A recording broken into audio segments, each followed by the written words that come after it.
Hi எல்லாருக்கும் வணக்கங்க. Welcome to Edumatics plus. இது வந்து நம்ம எல்லாருக்குமே தெரியும். சின்ன வயசில் வந்து நம்ம இதெல்லாம் வந்து சொல்லி விளையாடிருப்போம் விளையாட்டுத்தனமாக. அதை சும்மா கொஞ்சம் ரிமைண்ட் பண்ணலான்னு சொல்லிட்டு. ஏன்னா நேத்திக்கு வந்து எங்கள் வீட்டுக்கிட்ட பசங்க வந்து இதை சொல்லி விளையாடிட்டு இருந்தாங்க. அப்போ வந்து சின்ன வயசு ஞாபகம் வந்துச்சு. இது என்ன அப்படிங்கிறத நான் சொல்கிறேன். ஏபிசிடியை வச்சு நம்ம ஒரு விளையாட்டு விளையாடுவோம் இல்லைங்களா? அதை ஃபன்னாக வந்து அதை பற்றி நம்ம பேசுவோம் இல்லையா, கொஞ்சம் சிரிப்பு வர மாதிரி. அந்த மாதிரி தான் இப்போது ஏபிசிடி எல்லா எழுத்துமே ஈஸியாக ஞாபகம் வச்சுக்கிறதுக்கு தான் இது ஒரு கதை மாதிரி, வந்து சின்ன ஸ்டோரி மாதிரி. நம்ம சின்ன வயசில் வந்து ஃப்ரெண்ட்ஸ் எல்லாம் சொல்லி கேட்டிருப்போம். என் டீச்சர்ஸ் கூட நம்ம வந்து சொல்லியிருப்பாங்க. அதுதான் இப்போ ஏபி இருக்கு இல்லைங்களா. ஏபிக்கு போர் அடித்தா என்ன பண்ணும்? சிடி போட்டு பார்க்கும். இஎஃப்க்கு உடம்பு சரியில்லைன்னா எங்கே போகும்? ஜிஹெச்சுக்கு போகும். ஐஜேகேஎல்லுக்கு எனிமி யார் தெரியுமா? யமன் தான் எனிமி. எம்என் வருது இல்லைங்களா, அது யமன். ஓவும் பியோ ரேஷனுக்கு போனால் என்ன பண்ணும்? க்யூவில் தான் நிற்கும். ஆர்எஸ்ஸுக்கு தலை வலிச்சதுன்னா, ஆருக்கும் எஸ்ஸுக்கும் தலை வலிச்சதுன்னா என்ன பண்ணும்?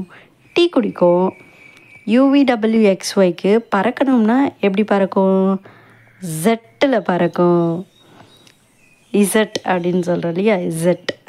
அது வந்து ஜி அப்படின்லாம் நம்ம சொல்லுவோம். பட் இசட் அப்படிங்கிறது ஜெட்டில் வந்து போகும். யூவிடபிள்யூஎக்ஸ்ஒய் பறக்கணும்னு நினச்சாங்கன்னா அவங்க ஜெட்டில் போகும். அவ்வளோதான் வந்து ஏபிசிடியை பற்றி. இன்னும் நிறைய இருக்குது. இப்போ இந்த ஏபிசிடி லெட்டர்லேயே வந்து எந்த லெட்டருக்கு ரொம்ப வந்து குளிரும் அப்படின்னு சொல்லிட்டு, அது பிக்கு தான் வந்து குளிரும். ஏன்னா ஏக்கும் சிக்கும் நடுவில் இருக்கு இல்லையா, ஏசிக்கு நடுவில் இருக்கிறதால பிக்கு வந்து ரொம்ப குளிரும். அதுக்கப்புறம் எந்த லெட்டர் வந்து ரொம்ப உப்பு கைக்கும் அப்படின்னு, சி தான் வந்து உப்பு கைக்கும். இந்த மாதிரிலாம் சொல்லி நம்ம விளையாடிருப்போம்.